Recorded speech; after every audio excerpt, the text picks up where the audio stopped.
Get ready to hear the truth about America on a show that's not immune to the facts with your host, Dan Bongino. All right, welcome to the Dan Bongino Show. Producer Joe, how are you today? Hey, man, I'm doing well because it's Friday. I know, Joe gets all excited. Me too. I get weekends off now, which is crazy. So I need that, folks. I want to just very seriously extend a heartfelt, as deep from the heart as you can get, soul-felt debt of gratitude to you for my book yesterday.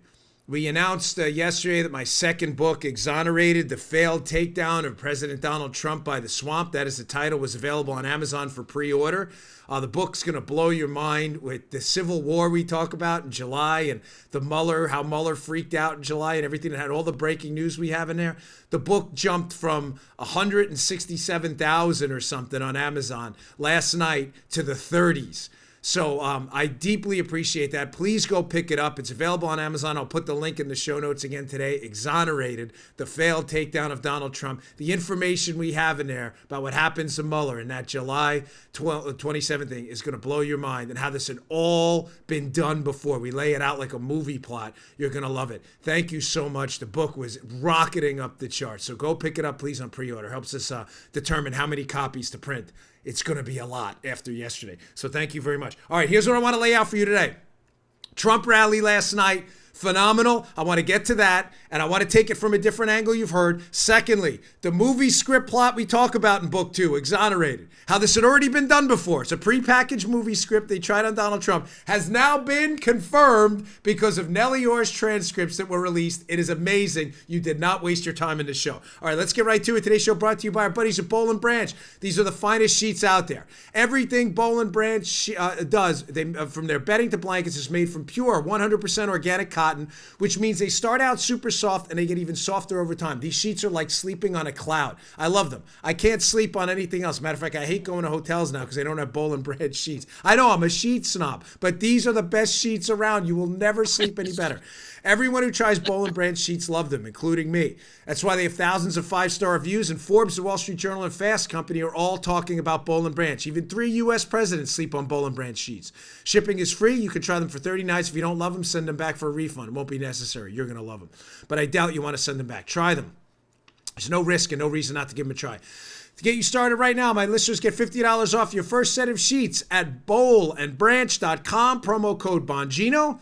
That's Boll, B-O-L-L, and branch.com, promo code Bongino. You will get $50 off your first set of sheets. That's Boll, B-O-L-L, and branch.com, promo code Bongino, bollandbranch.com, promo code Bongino for $50 off. You will love, love, love Boll & Branch sheets. I can't sleep on anything else. All right, let's get right to it. Last night, let's play this video of Donald J. Trump. Joe had to work his magic to make it a little bit family friendly. Donald J. Trump in Grand Rapids, Michigan last night. The Democrats have to now decide whether they will continue defrauding the public with ridiculous bullshit.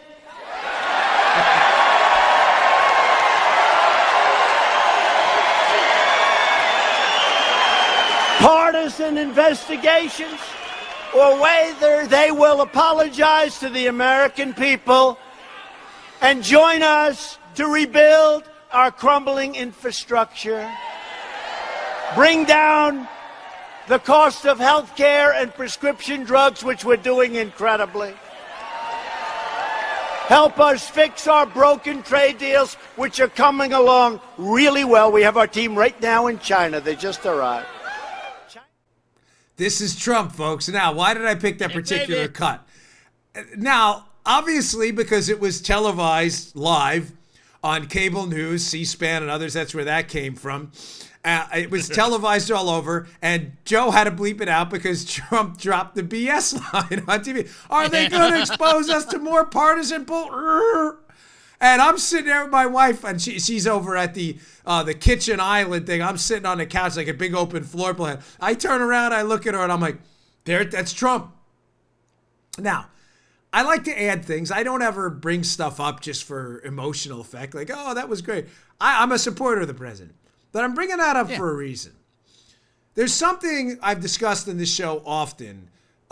And it explains to the liberal left and a lot of America why people still support Trump, despite the left's relentless attacks on this guy, what he describes as partisan bull. You get the rest. And shockingly, the answer, I think, is well explained by a piece this morning by, of all people, and I don't mean that as in a pejorative kind of nasty way, Peggy Noonan in the Wall Street Journal. Peggy Noonan has a piece in the Wall Street Journal. Remember, I'm trying to explain why people, to the chagrin of the left and the media, still support Trump despite relentless attacks on this man's character by everybody and their mother.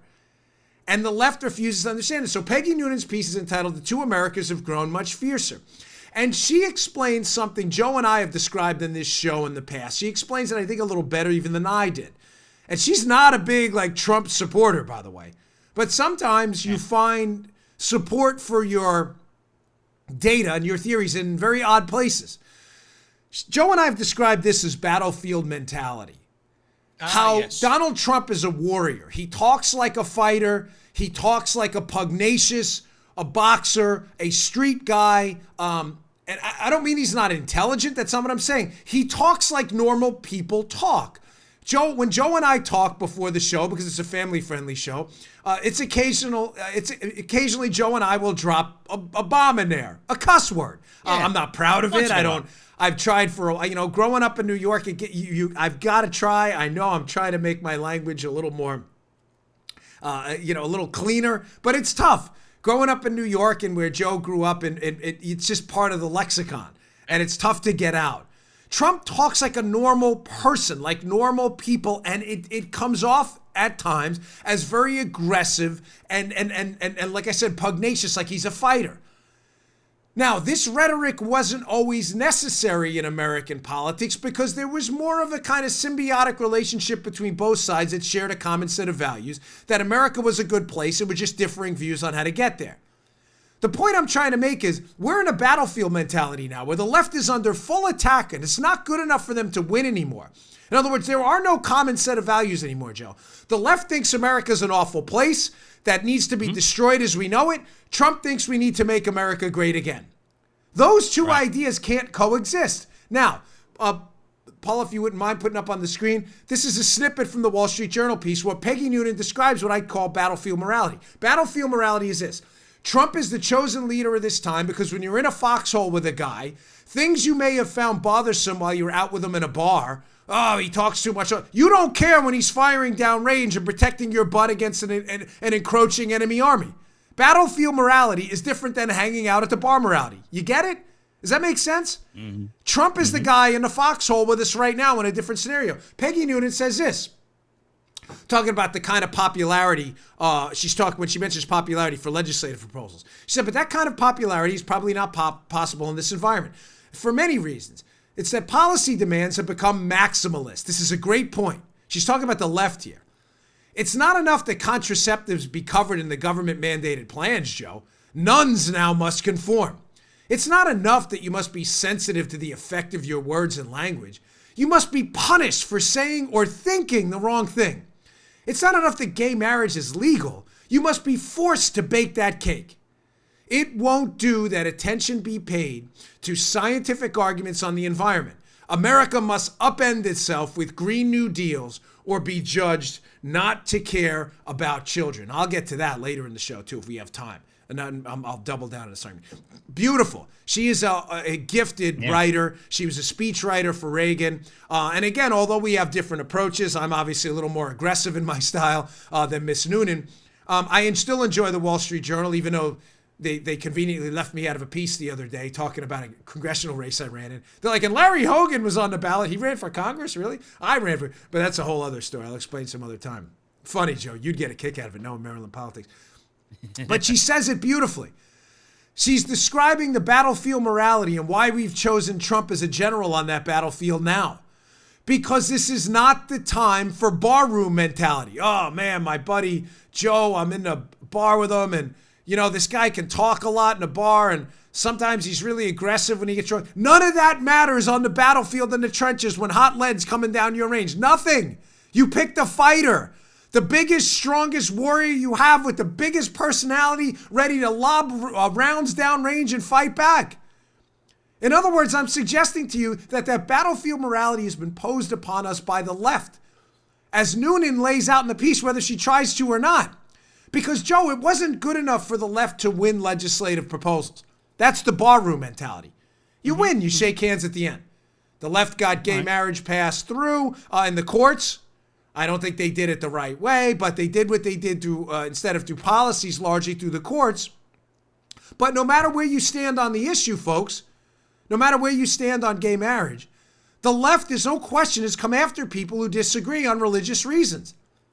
So it wasn't good enough for them to win and shake hands. You see what I'm saying, Joe? They wanted to destroy people who disagreed. The same thing with the Green New Deal. It's not good enough. Like I said the other day in a show last week, it's not good enough for me and Joe to care about the environment, which we do. Joe's an outdoors guy. I saw that story about the plastic accumulation in the ocean. I've been horrified. But that's not good enough, Joe, that we care. We can't care. If we don't care the way the left cares, by bankrupting the entire United States economy via the Green New Deal, then you absolutely have to be bankrupted. You should be put out of business. Your homes need to be destroyed for new homes. Taxes need to be increased 100%. What she refers to as maximalist policy is genius. It's a beautiful way to say it. That's the battlefield morality I believe in. How does it relate to that snippet, the sound and video we played from Trump's speech last night? When you want a warrior, you want a guy that talks like a warrior. Now, the left and to people who are anti-Trump rhinos and the media establishment that clearly hates Donald Trump, you continually fail to understand that. You just don't understand that. You'll never get it because you're not open to the idea that you have imparted maximalist doctrine on another party that is now on the battlefield you created. And they pick different generals for this time because of conditions you created. The barroom mentality is over. The battlefield mentality has arrived. All right, hopefully I can get to this later. I'm going to talk about it, how even in the Green New Deal, it's not good enough for them to win.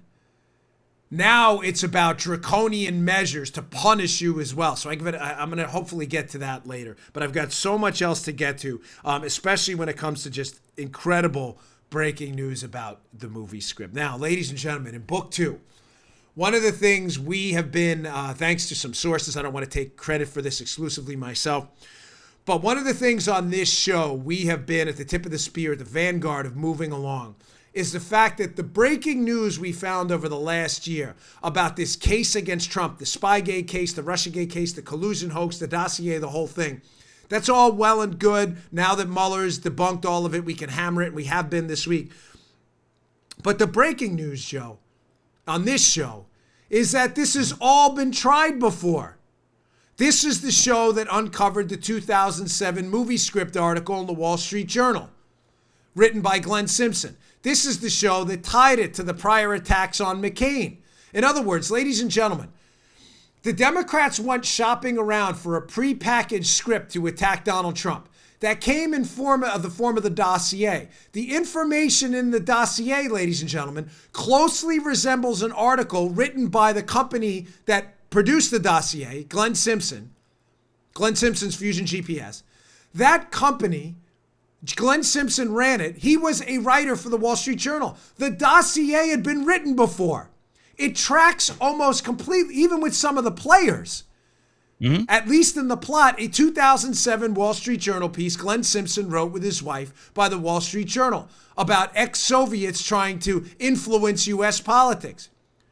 Paula put it up on the YouTube channel after the show. I didn't send it to her before. But you can check it out. It's up on the screen right now because she's that good. YouTube.com/Bongino if you want to watch the show. Please subscribe. YouTube.com/Bongino. You can watch the video unit. But that article about Russian influence in the U.S. was written in 2007. We were the people that broke that. You know what? Let me read to you the title just in case, because I never, ever want to abandon our audio audience. You are our primary concern right now. Here it is. The title of the piece, How Lobbyists Help Ex-Soviets Woo Washington, April 17, 2007, by Glenn Simpson and Mary Jacoby. Isn't that special, folks? That is just wonderful. Now, that article tracks the dossier, the plot lines, the players. Who appears in that article? Manafort, Deripaska, who's not mentioned in the dossier, but Deripaska plays prominently in this case, and the whole plot line of Russian influence. Ladies and gentlemen, it was all confirmed as of yesterday.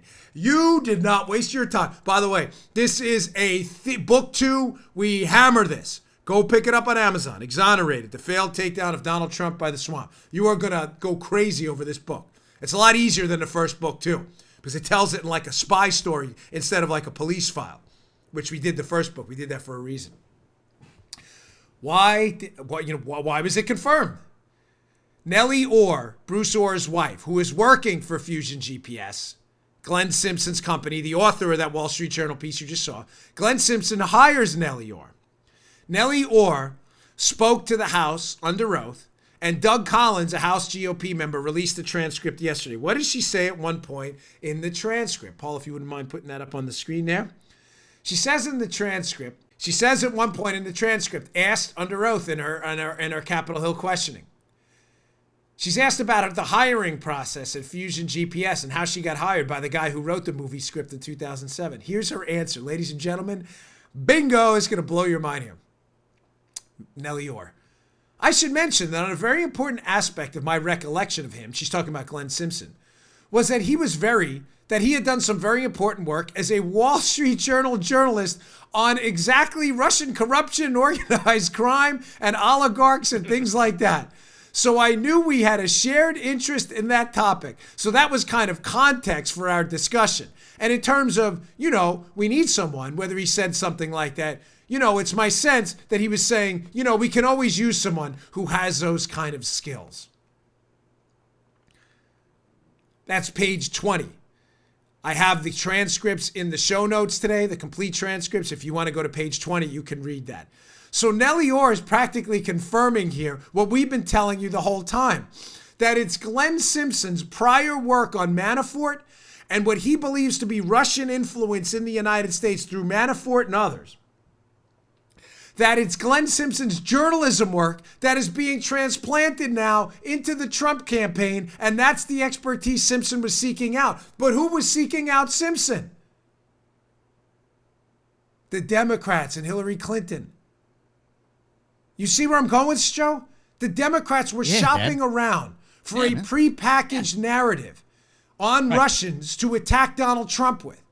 The person who had that narrative prepackaged, because he'd already written about it in the Wall Street Journal, which Nellie Orr is already acknowledging, is Glenn Simpson.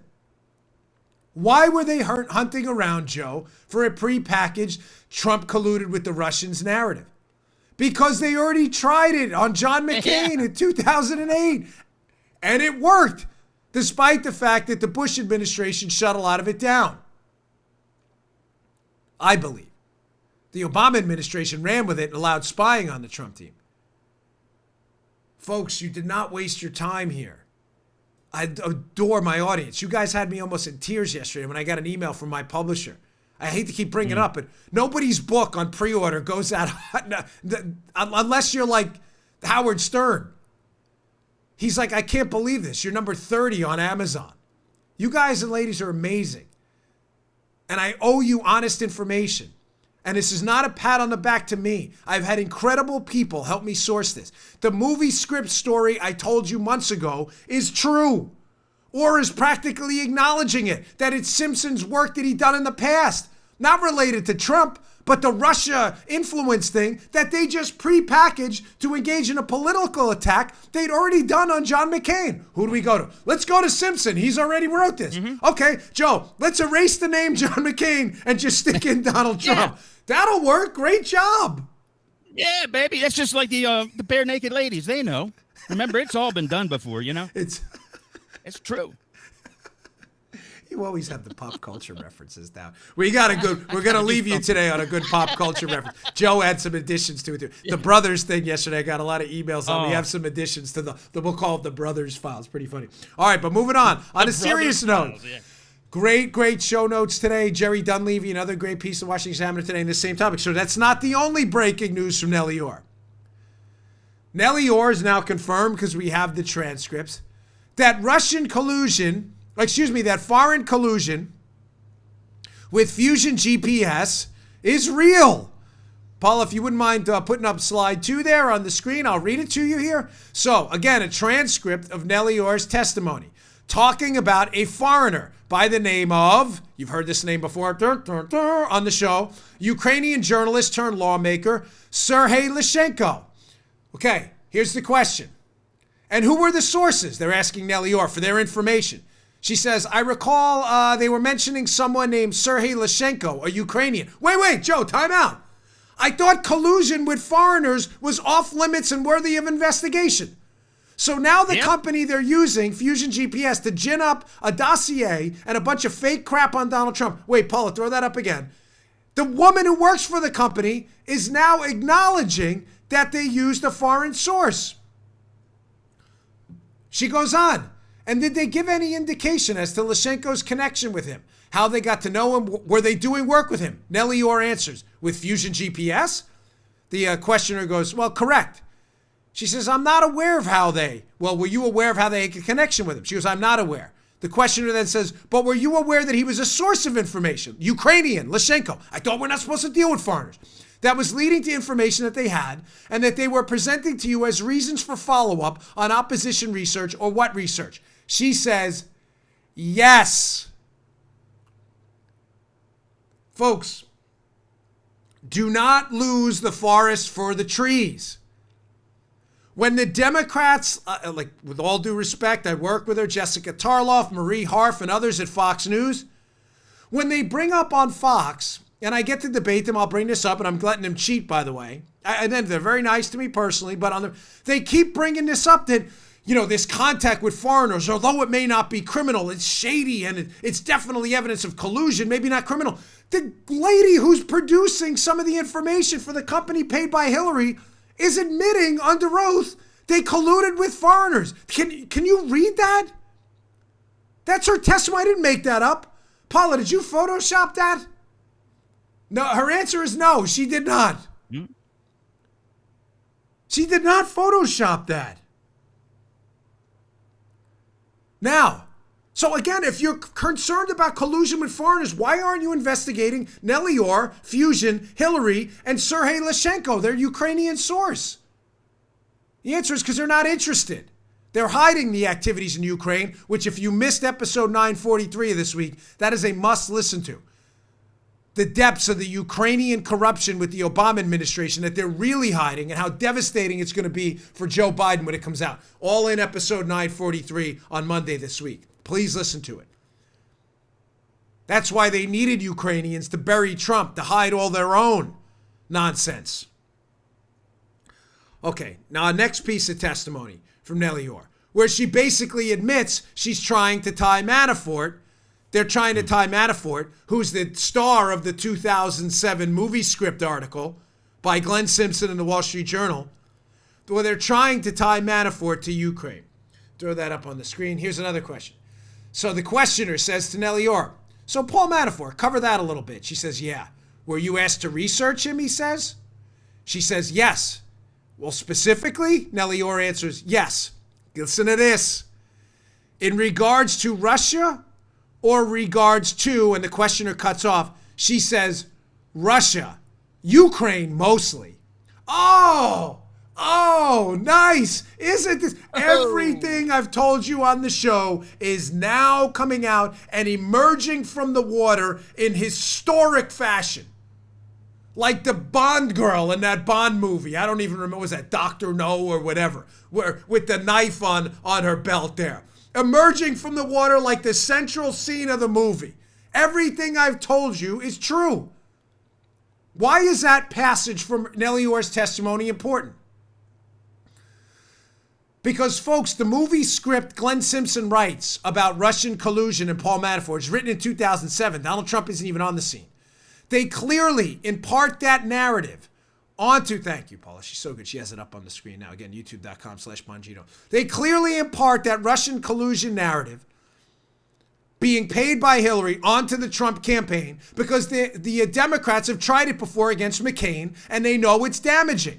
McCain is colluding with Russians. They tried that. We've already documented that on the show. Sarah Carter's Circa.com piece covers it. We already know this. But why is Nellie Orr being paid, as she now admits, to research Paul Manafort in Ukraine?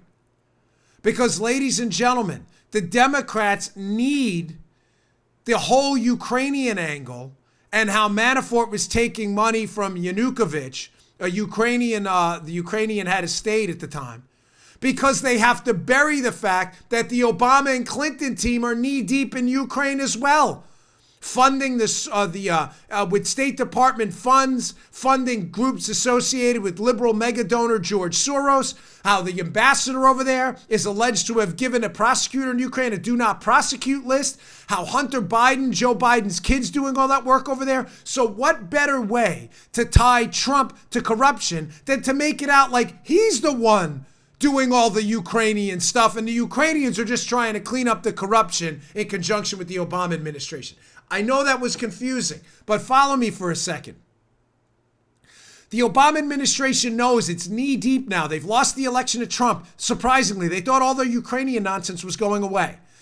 They are working, as alleged, in conjunction with a liberal group funded by liberal donor George Soros to target very specific people, Manafort being one of them. In other words, they're mixing taxpayer money in a political fight in Ukraine where Obama and Hillary consultants are profiting off this political fight. They have to hide that. So what better way to make it look like they're doing the right thing than to tie Manafort to Ukrainian corruption and say, hey, we were just doing the right thing. Manafort was a really bad guy. By the way, convenient that Mueller goes after Manafort lickety-split in July when the Civil War breaks out and Mueller finds out about all the texts and the scam to target the Trump team. You get what I'm saying, Joe? They're the bad guys, the Obama team and the Hillary team in Ukraine, but they have to make it out like Manafort is the primary antagonist. I'm not saying Manafort's a good guy. I'm just saying, like, if they can prosecute him and get him to shut up, Manafort won't talk about any of the stuff he knows about the Obama and Hillary teams in Ukraine and to work with Soros and the other stuff. So what better way to do it? Pay Nellie Orr, Joe. Hey, find a way to tie Manafort to corruption in Ukraine. You realize how devastating this is? Oh, and then, by the way, on that Washington Examiner piece, Nellie Orr meets with her husband and Christopher Steele, the writer of the dossier, on July 30th. Here's a piece in the Washington Examiner, Jerry Dunleavy. Nellie Orr met Christopher Steele at Mayflower Hotel the day before the FBI's Trump-Russia investigation began. You realize, by the way, I'm sorry, I got the year wrong yesterday in my zeal to get the topic. This, of course, the Crossfire Hurricane was opened July 31st, 2016. I mistakenly said 2017. Thank you for correcting me on email yesterday. Ladies and gentlemen, the same woman being paid by Fusion GPS and the Hillary team now to tie Manafort to Ukraine, where Obama and Hillary are knee-deep in corruption over there. Hunter Biden gets a job over there on a board of a Ukrainian gas company after his dad goes over there. Let's make Manafort out to be the bad guy. Let's rip him down. It'll keep the attention off us. Pay Nellie Orr to target Manafort. She goes, she meets with Steele, the producer of the dossier for Fusion, on July 30th, 2016 with her husband, Bruce Orr at DOJ. And the next day, they open up the case, Crossfire Hurricane, the FBI. Tell me again how this had, oh no, they opened it because of Papadopoulos. Are you really that dumb? Liberals who keep saying that, you can't be. You can't possibly be that stupid. Folks, this is damning stuff. All right, I got more on Nellie Orr in a minute, and then I'll move on. I got a couple more things I want to get to. It's going to be a really stacked show today. So today's show, we got a new sponsor. I love this sponsor. They sent me a sample, and I'm going to tell you, it got me through the last 2 weeks. I've had a rough couple weeks.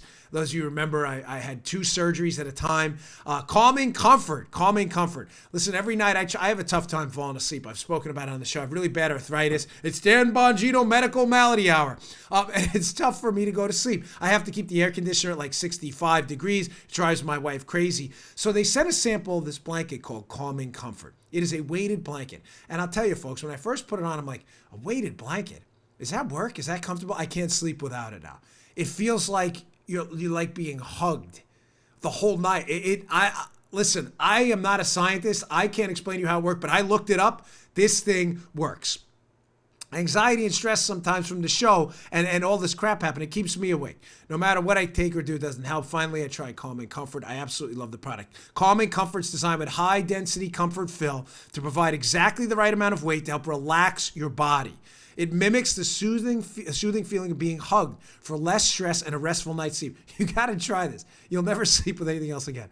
Made with super soft velveteen material and designed to promote a sense of calmness and relaxation for more restful sleep. Wake up feeling refreshed for once. When under the blanket, you experience the feeling of being hugged or swaddled, which is as soothing for adults as it is for children. Calming Comfort is 100% machine washable. It is dryer safe. Give it as a gift. Someone will love this thing. Its precision stitch squares are filled with high density, BPA-free micro beads that are evenly distributed throughout a blanket. They have different weights recommended on your body size. Check it out, folks.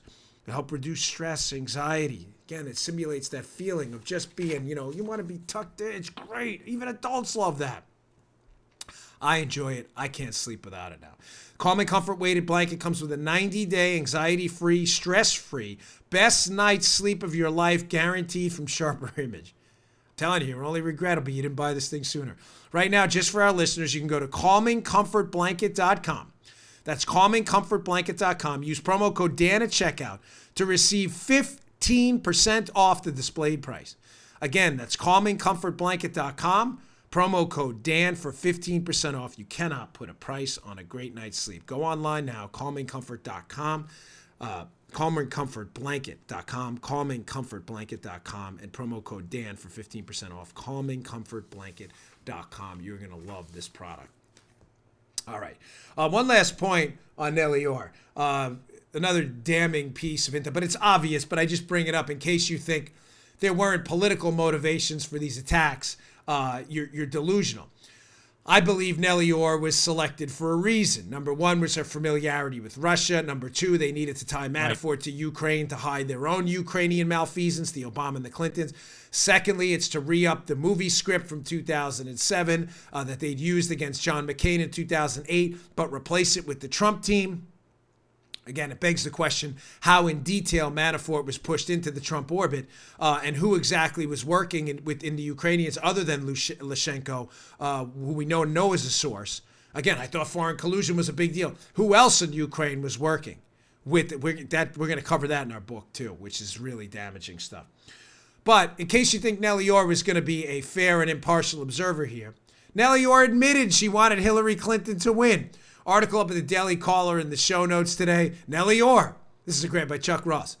I favored Hillary Clinton. Thank you, Captain Obvious. I mean, I only throw it up there in case your leftist friends will be like, so what? They were just paying her to do research. No, they paid a woman who clear as day admitted, if you read the Chuck Ross piece, that if she was paid to do the Donald Trump research, she would have done it differently because she favored Hillary Clinton. This was not an impartial observer. She was a political activist, not a researcher. Give it a rest. Gosh. Okay. Let's move on to Clapper, because Clapper kind of got a bit of a pass in episode 944 a little bit. I covered John Brennan yesterday, but today I want to tell you why Jim Clapper's in a world of trouble. Jim Clapper was Obama's director of national intelligence. Clapper is a lying snake. We now know Clapper lied about his contacts with the media in January. He's the one who told Comey to go up to New York and brief the newly elected President Trump about the dossier, but to leave out the Russia stuff and just mention the P-tape stuff.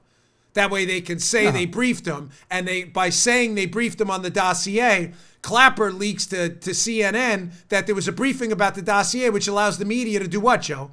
Talk about the dossier, which they couldn't before because the media couldn't verify it.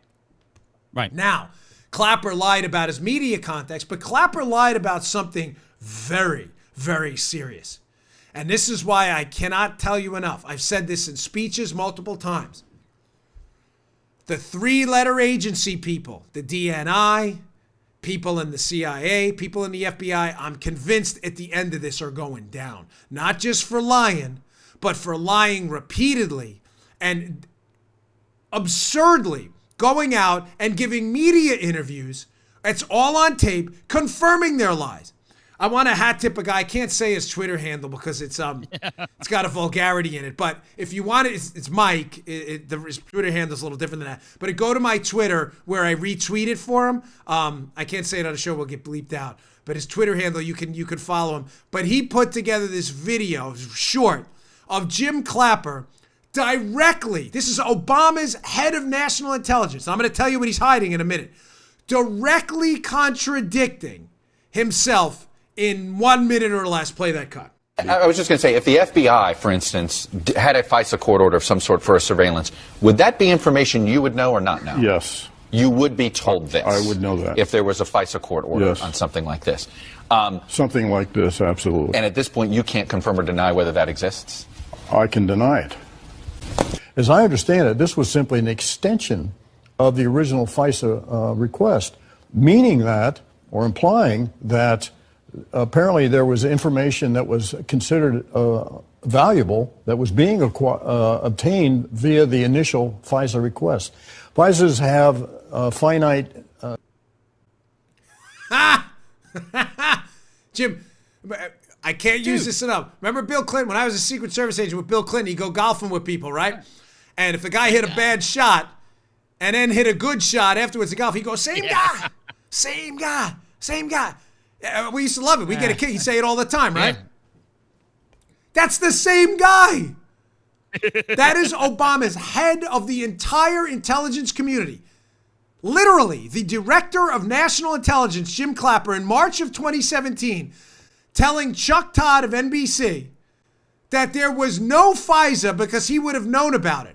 Absolutely, he says. And then in January, a year later, acknowledging there was a FISA and likely renewals. No FISA, FISA. No FISA, FISA. Ladies and gentlemen, those stories can't be true. Both of those stories can't be true. Why is Clapper lying? Well, based on extensive research in book 1 and in book 2 that I hope to get out there, I believe their abuse of the FISA process goes deeper. Here's my notes for the day. Probably can't read that. My book is a mess. I should auction these off. There's some great stuff in here. I have in big capital letters. Ladies and gentlemen, I've insisted to you for a long time, this scandal is bigger than Trump. I know it doesn't seem that way. Spygate, oh, they spied on Trump's campaign, Dan. That's huge. Oh, it's huge, all right. But what's bigger is I don't believe they were only spying on Trump, folks. The Obama administration's intervention in foreign elections is well known. Their 2015 intervention in Israel through that Voices group to try to take down Bibi Netanyahu. Their interventions in Libya, their intervention in Egypt with the Muslim Brotherhood. This is well known and well documented. Barack Obama using your taxpayer assets to interfere in foreign elections. I believe the Ukrainian favor, tying it back to Nellie Orr, the Ukrainians, Hunter Biden, the Ukrainian favor where they passed off information to Fusion GPS working to take down Trump on behalf of Hillary, was payback for substantial foreign interference by the Obama administration and the Democrats in Ukrainian elections. The quid pro quo here, ladies and gentlemen, is an international spying quid pro quo election interference scandal that the Barack Obama administration is knee-deep in and Trump was a casualty of. What does this have to do with Jim Clapper? Jim Clapper was the director of national intelligence while all of this was happening. Now, do you understand why when I gave that viral speech and I talked about Plan A and Plan B, I always go back to the unmaskings and the abuse of the NSA database. And then I go to Plan B, which was abuse of the FISA courts. Because, folks, that Plan A and Plan B, I believe, had been used before. In other words, Joe, spying on political opponents, spying on political opponents on behalf of foreigners involved in elections, Foreigners spying on behalf of Barack Obama's political opponents. This did not start with Trump. That's the real story. The historic level of unmaskings, in other words, essentially the wiretapping of U.S. citizens under the guise of listening in on foreigners. That happened in historic numbers under the Obama team. We know the NSA database was abused because Mike Rogers, the NSA director, asked for a query of it, an audit of it, and the Foreign Intelligence Surveillance Court, which issued a report on it, already said the system was abused. Said some of the queries were unauthorized, that private contractors had access. Private contractors? Was Fusion one of them? Ladies and gentlemen, I'm not convinced the plan B, moving to the FISA courts to get FISA warrants to spy on people after the unmaskings didn't work, and the NSA database, probing that for information didn't work, in a massive Obama administration spying scandal, which DNI Clapper is there the whole time for. Director of National Intelligence. I don't know about FISAs. Story breaks in the media. There's a FISA. Oh, yeah, it was just a renewal and some stuff. Has Jim Clapper known about the abuse of the FISA courts, too, to spy on others? Oh. Ladies and gentlemen, was there a FISA issued on Papadopoulos? Let me ask you a bigger question that I'm in the midst of trying to get an answer on right now. Don't miss Monday's show, by the way. Was Lieutenant General Mike Flynn, was there a FISA on him, too? When exactly did Bob Mueller contact Mike Flynn? Folks, let me take it out, pull it out to the lead so you don't miss where we're going here. This is bigger than Trump. And who knows about this? Clapper. He was running the whole intelligence community under Obama. Of course he's going to lie about the FISA because he knows when the FISA abuse under Trump is exposed, potential FISA abuse elsewhere is going to be exposed too. He knows about the unmasking. He knows about our interference in foreign elections. Were they paying us back? Why do you think when Trump was going to declassify, he will declassify, by the way, the FISA warrants, but when he was going to months ago, one of the first things that creeped out in the media is that, oh no, foreign governments will be really upset. Why, ladies and gentlemen? Because I'm talking about an international scandal to trade information for political reasons, not diplomatic ones, to attack political opponents. Obama attacks Bibi. Obama attacks Manafort in Ukraine through taxpayer dollars. Ukraine attacks Trump back and Manafort by feeding information. You see where I'm going with this? Mm-hmm. United Kingdom doesn't like Trump's speeches. Some of them that may impact our intelligence sharing relationship, as Book 1, Spygate, lays out. So what happens? The United Kingdom starts feeding information on Trump. This isn't diplomacy. This is politics. They are not the same thing. We should not be financing with our tax dollars international schemes to interfere in foreign elections and turn to curry favor so that foreigners spy on U.S. political opponents of a sitting administration, no matter who it is. This is bigger than Trump.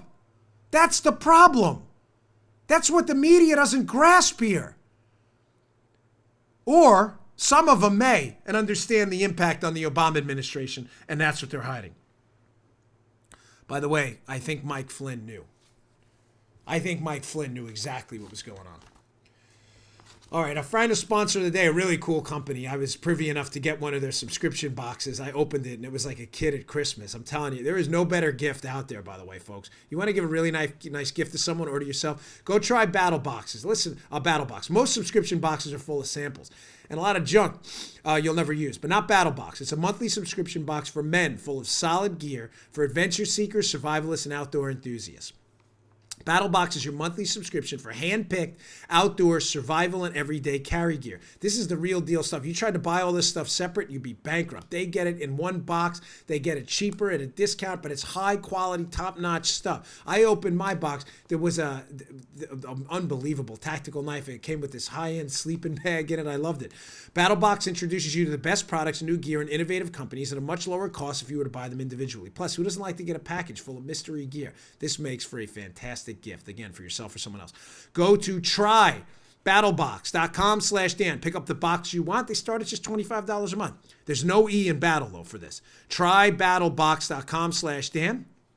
Plus, they release a video for each new box so you can see what's coming and how to use it. They've shipped over 500,000 boxes, and they won Best Men's Subscription Box of 2017. Sign up today and be ready for anything. Right now, our listeners get a free tactical knife when you sign up for your first battle box at trybattlebox.com/Dan. That's trybattlebox.com/Dan. Right now, get your first battle box plus a free tactical knife at trybattlebox.com/Dan. There's really, really cool stuff in there. I should have brought some of the stuff out. Maybe I'll do that next time we do the read. It's really cool stuff. I'll show you one of the knives they sent. Pretty cool. Okay, moving on because I want to end the show on a bit of a high note for the week. This has been, we're up almost 20-30% again this week after being up 30% last week, and the YouTube channel is going crazy. We started with 20,000 and 40,000 and 60,000. Now we're 100. We have one video with almost 400,000 views. YouTube.com/Bongino. You can, a lot of you can just sling that to your TV. You can be watching us on YouTube. So how you doing? I'm waving you in your living room right now for those of you watching us on the channel. So I appreciate that. The Green New Deal. We talked about this a lot, how the Green New Deal is going to cost upwards of $60 trillion, bankrupt the United States economy, would require windmills and solar farms equivalent to the landmass of California and Texas, which would have to be leveled, would require us to build 30,000 buildings a day to retrofit every single building in the United States for upwards of 10 years. The Green New Deal is a hysterical piece of liberal garbage and nonsense. So I know I missed it earlier in the week because we were so loaded with the Mueller report, but I just want to get to this. Yeah. So a vote, Joe, Cocaine Mitch strikes again. Cocaine Mitch. I'm not a huge fan of Mitch McConnell, obviously, but I got to tell you, when Mitch does something right, he does something right. So the Senate Majority Leader for the Republican side, Mitch McConnell, saw this Green New Deal and the hilarity of it. So he decides he's going to put it up for a vote on the floor. So there you go, it's up on the YouTube screen now. Senate blocks Green New Deal 0-57. Exactly 0 people on the Democrat and Republican side voted for Alexandria Ocasio-Cortez's Green New Deal. Now, some people put 57 on. I put the 0 first. No Democrat. 0. There's a big 0. There's an O for the screen. Nobody voted for this thing.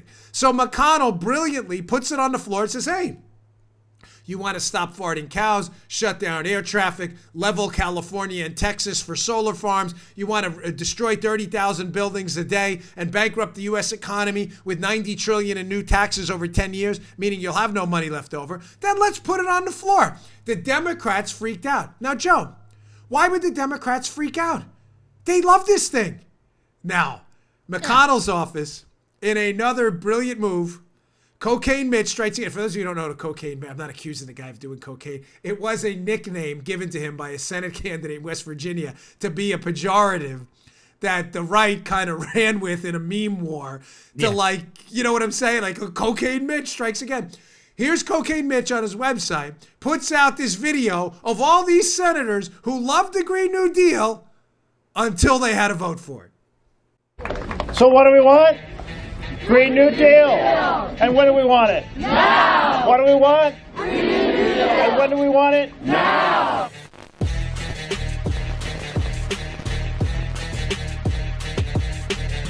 Our planet is in peril, and we need to be bold.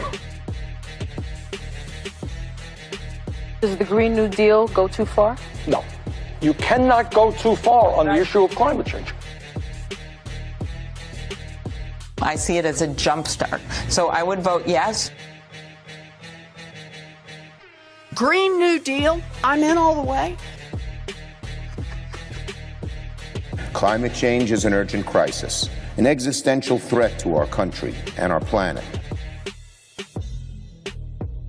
Climate change is an existential threat.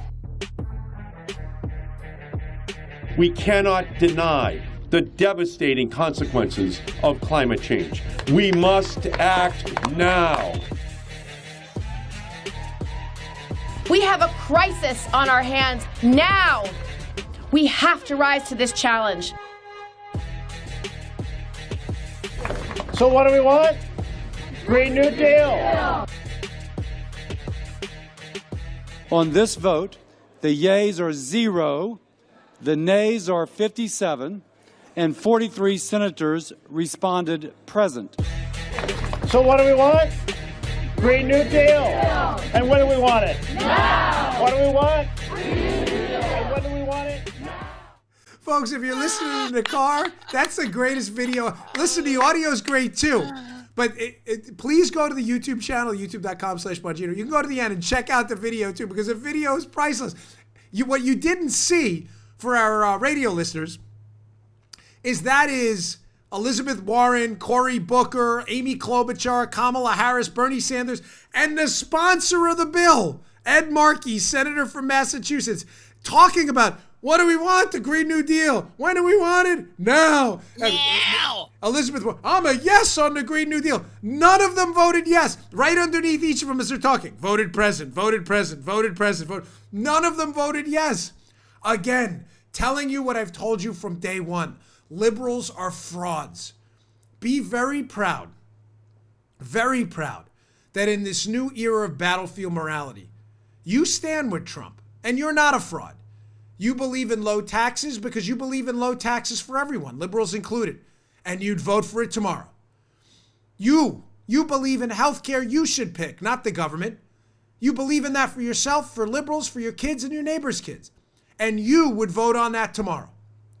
You believe in school choice, that parents should pick where their kids go to school, not bureaucrats. You believe in it for you and for liberals, and you'd vote on it tomorrow. You believe your religion should be respected. You should practice your religion freely.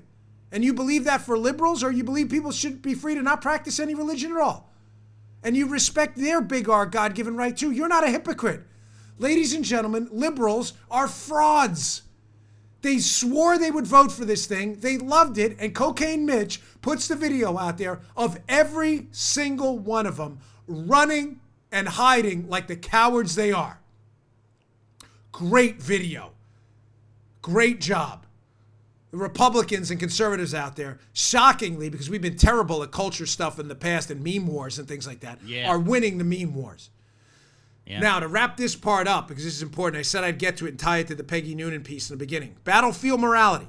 We're not barroom morality, where we lose a fight or we win a fight, we shake hands. Now you lose a fight and they come after you and full blown with the Gatling gun and want you wiped out. Liberals are going for maximalist policy. It's not good enough to win. We have to crush people. Here's a piece from the Washington Examiner about academics backing the Green New Deal. The title by Casey Given. Academia bolsters the Green New Deal's policymaking by make-believe. This is all in the show notes today. Read these articles. They're really good. Casey Givens talks about an academic and a piece. This guy's from UC Davis, University of California, Davis, talking about what they want to do if they win on the Green New Deal. This is an actual quote. From time to time, an airplane appears in the skies overhead, but these are also rare. In other words, this guy's talking about how he wants to wipe out air travel. He wants it to be rare. Yeah. He says, since there's no real way to make air travel carbon neutral, the guide says, it has to be greatly curtailed. Everyone is now, Joe, allowed 2 round-trip flights during their lifetimes. This is real, folks. Oh. Allowed. Oh, yeah. Thank you. Thank you. Thank you. Yes, professor from UC. It goes on. They are usually taken, Joe, as part of years abroad for young people. It's an important educational experience to see other parts of the world. Otherwise, there is little need for air transport. Flying halfway around the world for a short vacation is seen as incredibly wasteful, a feature of the consumption-oriented lifestyles of the industrial age when few considered their responsibility towards the planet. Bro, UC Davis, bro, nobody is asking you what you think we're allowed to do. Double-barreled middle finger, nobody cares. Nobody is asking you in your snobbish, elitist halls of academia with your tenured sinecure job you probably got from your connections. Nobody cares what you think about me taking a plane to visit Uncle Joey up in Maryland to get the podcast going or to start a business. Exactly 0 people in the conservative movement care what you think, you elitist snob. Read that piece at the Examiner. Are you serious? You think we're asking you what you want to allow us to do? Again, Why do we back Donald Trump, who goes out on stage and calls out bull last night in exactly those words? Because if this was a bar, you would be working on ways to maybe make airplane fuel a little cleaner, emissions cleaner. That's not what you want. You're into a maximalist policy that's going to destroy us, everything around us, and curtail our travel because you don't think we should be allowed. We don't care. Nobody's asking you what you think. And nobody's certainly asking Miss Ocasio-Cortez or Rashida Tlaib or Ed Markey or anyone else involved with the Green New Deal either what you think should happen in our lives. You don't know anything about me. I've never met you. Just telling you were a bartender. That's great. I'm not knocking bartenders' work. I'm serious. I'm glad you worked. You were making dance videos, by the way, which are very entertaining. I had no problem with them. It's fun. Made you look very relatable. But you're 29. I'm 44 years old. You don't know a darn thing about me, my kids, my travel, air travel I had to make or tried to make this week to go to a funeral for a woman I cared about. You're going to shut me down because you don't think I should be allowed to travel for a funeral? No, I don't think so. More like the mean New Deal, dude. You're darn right, the mean New Deal. Yeah. I don't care what you think. And either does Donald Trump. And I'm glad he called out the bull on the left last night. You want to go back to civility and common sense, I'm all open for it. But until then, we're in the trenches, and I'm going to stick with the battlefield morality. We can go back to barroom mentality when the left gets off their maximalist high horse. All right. Whew. On a lighter note, I got a lot of feedback on yesterday's show. I'd mentioned how everything is funnier when you put brothers after it. I don't know why that is. Sorry, my arm is itching a little bit here. Everything. When you put and I was thinking of it in terms of the Jussie Smollett case, which has gone from absurd to entirely ridiculous to now just completely like nobody can believe this is actually happening. Smollett's attorneys are now alleging that the brothers that were involved in this alleged attack on him, the Osendero brothers, they happen to be Nigerian and they happen to be black, that they may have worn whiteface, and that's why Smollett was confused that they were Trump supporters. Ladies and gentlemen, this case is utterly absurd. So the Osendero brothers, I thought of some other brothers, how when you put brothers after something, it's hysterical. And yesterday, I brought up, so Paula was nice enough to put together a little montage. Remember the Stookies? We had the Stookies from White Men Can't Jump. The Stookie brothers. Remember Rosie Perez? The Stookies. Woody Harrelson owes the Stookies money. Whenever you put brothers after a name, it's always funny. We had a listener kind enough to send me the Boutabis. So we had remember the Boutabis, Chris Kattan and Will Ferrell from Saturday Night Live? The two guys in New York, the club guys that are always bopping their heads, the Boutabis. You can see them on the YouTube channel now. So we had the Stookies, the Boutabis. Now we have the Osenderos. The Osenderos, of course, involved in the Smollett case. And producer Joe, in a moment of utter brilliance right before the show, says, Dan, you can't leave out the Hansons from Slapshot. The Hanson brothers from Nepal, which was, I said, Joe, brilliant. We have the Stookies, the Boutabis, the Osenderos, the Hansons. Joe, what was the other one from that show you watched? You had the No, it's the Shelby brothers, but they're more serious from what's it, Peaky Blinders. The Shelbys. You need everybody needs the brothers. When you put the brothers after something, it's always. Remember, you just had that movie, The Sisters Brothers, with Joaquin Phoenix and that guy John Riley. Whenever it just proves my thesis. Put brothers after anything, and it's that much funnier. The Stookies, the Boutabis, the Osenderos, the Hansons. It's just funnier. And thank you, hat tip to the listener. How I left the Boutabis out of that. That was just a grave sin. I should wipe that show from the stain of history forever for screwing up and not putting the Boutabis in there. All right, folks. Thanks again for everything. I really mean it. I want to leave you on a lighter note on Friday. And please pick up that book. If we could get into, I would really deeply appreciate if we could get into the top 10. I've ironically never cracked the top 10 on Amazon. We've been close, but I would really love to with your help. I'd appreciate it. Pick up a copy of the book on Amazon. I'll put the link in the show notes. The book is by me, obviously Dan Bongino, titled Exonerated. The failed takedown of Donald Trump by the Swamp. Please pick that up today. I really appreciate it. Please share our content, whether it's our YouTube, our podcasts, or our iHeart app. I really appreciate it. Thank you, folks. You all are great. Thank you so much. You've made my life I can't thank you enough from the bottom of my heart. I love you all to death. You really made me happy. Wait, one final note.